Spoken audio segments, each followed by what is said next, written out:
Hi everyone, it's time for the next issue of Build the Millennium Falcon. We've got issue 49, we're almost halfway there. I think we're still finishing off a little bit on the bottom section, the bottom hull. I had a little flick through the instructions, and then obviously this is the start of the top, so I'll get everything ready and we'll make a start. Okay, so on stage 49 we're actually using parts from 47 though. And these are just surface detail around the lower gun turret. I've just put the first one in place at the bottom corner there, and then there's the other one to do, and then just work our way through. So pretty much like what we've done before, so I won't show you everything. You probably don't need to, won't want to see everything, but if there's anything relevant or not too clear, then I shall point it out, and I'll give you a bit of a progress update as we go. Okay, so that's issue 49 pretty much done. It's really just a few surface pieces to add on, which I've done. We're using the pieces that were left over from issue 47, so I just keep the spare sprues, or the bits we don't use, keep them safe for the next issue. And that's pretty much it. Basically we've just added a few bits and pieces. We've added these two here, we've added one here, one here. We've added these two planes, and we've also added one back here as well. So just a few bits and pieces, nothing particularly complicated, so I've made this a bit of a short one. Now what the issue does go on to do next is start to talk to us about preparing for painting. We're using a little Lazy Susan, which, as you know already, I've got one out in the shed I use. It's just a cheap cake tray, you know, for that spins around. For the time being, I might change this later, but for the time being I'm not going to prime and repaint the hull. I think the hull colour is actually pretty close, but I am doing the enhancements, I am doing the panels, as I showed you the other day, and I'm going to improve the weathering as well. And I'll see how that goes. It still gives me the option to later on, if I want to, I can say, okay, fine, I'm not happy with it, we'll just do a blank canvas and we'll paint it, we'll prime it, and we'll start again. But for the time being, I'm going to go on the assumption that I'm going to keep this original moulding colour, because that's the sort of creamy off-white that looks about right. So, but we'll see, that may change. But very interestingly, this gives you a lot of detail. And funny enough, it tells you basically exactly the same as I've been sort of showing in some of my earlier videos, where I've been masking off these areas and masking around these little bits with, you know, by cutting thinner strips of masking tape. So yeah, it's pretty much the same way.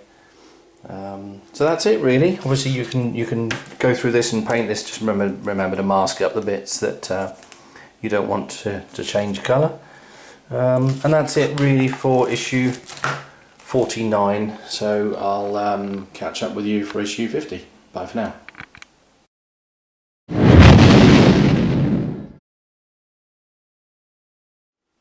Hi again. Okay, we've arrived at a bit of a moment. This is issue 50, which means we're halfway there. Doesn't look like we're halfway there. We've got the bottom half of the hull, but we've still got to do the whole top half. The mandibles, the loading mandibles, and all the surround around the side as well. So I'm assuming there's 100 exactly. Anyway, right, so I'll get this open. Looks like we're starting on the top of the hull now. I thought we were going to be putting the bottom of the hull away for a little while. So I'll open this up and we'll see what we're doing on this issue number 50. Okay, so we've gone back to one of the very first pieces that we started with all those many months ago, and we're starting to continue on from that. But I've hit a bit of a snag. There's a 4-block connector supposed to go there. Now at this stage I don't have any 4-block connectors. I've still got some 2 blocks, and I've got some unopened bits of framework, but I've got nothing. This is where I keep everything that's sort of on the go or left over. I just haven't got any, so whether that means I've done something wrong along the way, lost something, I don't know. So it'd be interesting if anyone else has the same problem at this stage. I mean, it shouldn't be a big problem for me because I've got actually quite a few spares upstairs which I'm going to go and raid now, but It'd be interesting. Just let me know in the comments if you got to this point. So we're fitting TF08 onto the top hull, the plating, and you're finding that you've not got a four hole adapter or connector there. Back shortly. False alarm. I did have some more of these. I just hadn't gone through all the packaging on a couple of earlier issues. So I'm okay proceeding. That's where we're up to.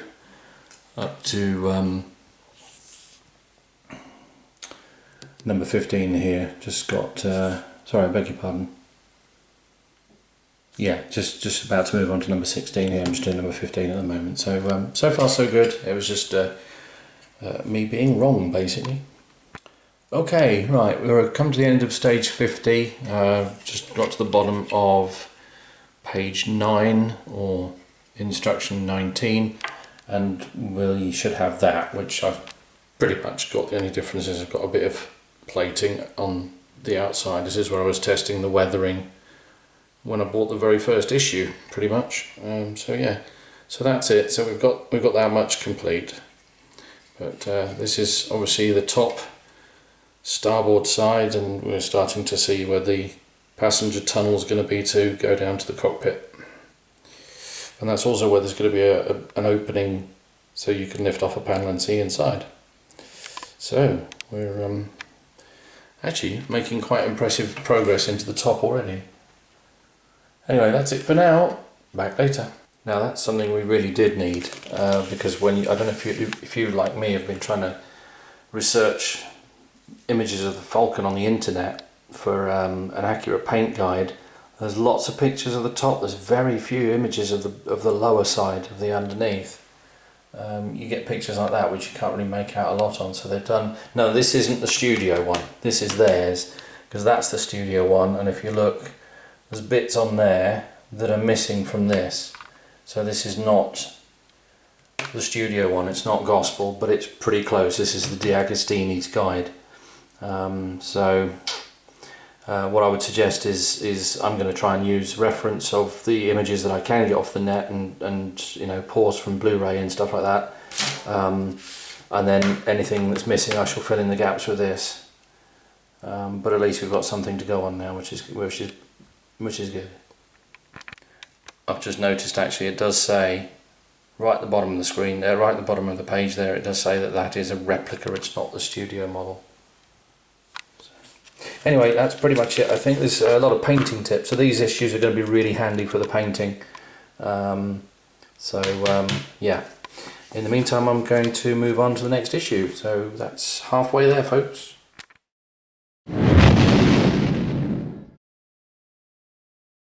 Hi again, it's time for issue 51. I'm just going to carry straight on from issue 50. Looks like more of the upper hull plating and framework. So I'm just going to get cracking. Not too much to do by the look of it. So I shall make a start as usual, and I'll point out anything relevant and give you some progress updates as I go. Okay, just a little tip. I've been fitting a few of these and I've noticed that they didn't want to fit too well, and all it was is, if I can get it to focus, where you've got the little two screw connectors, I'd fitted the first screw in a little too tight, so it wasn't quite lined up. So when I went to put the other screw in, didn't quite want to go. So the tip is basically don't over tighten the first one, leave it relatively loose so you can get the second one in, because it'll almost certainly want to move to correct its location, and then once both are started to thread up properly, then you can tighten them both up. Okay, that's the forward quarter done. So we've got the access passenger tunnel there, and we've got the front assembled with one of the support ribs in place, and we're basically through to that point if you view it upside down. So okay, issue 52 time. I'm going to get straight into this. Looks like we've got the support for the upper turret and the outside housing for the passenger tube. This is all going to need these panels. I'm going to light block in the usual way, and apart from that, let's get on with it. Okay, that brings us to the end of stage 52. So basically the last thing was just to do the removable panel, which just has some little magnets. So that's going to sit over the tunnel somewhere, something like that. And then, as you know, we did the corridor inside earlier on, and then you're just going to be able to put that on with magnets to cover it up, and then just pick it off again to see it without. So there we go. The top of the Falcon is starting to come together. Anyway, I'm going to, with all the plastic pieces, I won't show you because you've seen me do it dozens of times now. But I'm just going to take all of these, mask them up, and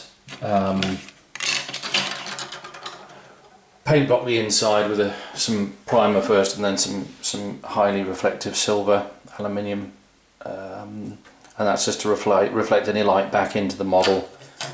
If you haven't seen me do it before, it's because when we light the model, if you hold these sections up to a light, it just goes straight through. So by spraying the inside highly reflective silver, all the light gets bounced back in, and it'll look like a metal ship, not a plastic one. Okay, that really is pretty much it. I might just show you these once I've painted them, but you've seen me do it a load of times, but I might just quickly show you right at the end. But that's basically it. So I'm just going to have a little tidy up, and thank you all for watching, and I hope it's been helpful. There's not really been too much to point out. These have been 4 fairly simple issues, but we got a lot done. So we've got pretty much a whole, sorry about the state of the house, we've got a whole quarter of this done. Yeah, it's coming on well. It's a prototype of what might become a radio controlled BB-8 there, but we'll see. Anyway, so yeah, so this is going to sit something like that. And we can start to see the shape come together. Just quickly, for anybody who hasn't seen me doing the light blocking before, those sections of hull plating, I've just masked off the exterior so we don't get any dust or overspray on them. A couple of coats of grey Tamiya primer, which helps to block the light. And what I'm going to do, I'm going to let that dry. I've got to nip out shortly actually, so those can dry when I'm out. And then it's going to be a follow-up coat of that, which is sort of metallic silver, highly reflective. You can see how reflective it is with the light there, and that's what's going to do the final bit of light blocking for me. So that's it. Anyway, that's the end of these issues again, so I'll say goodbye this time and catch you next time. Bye.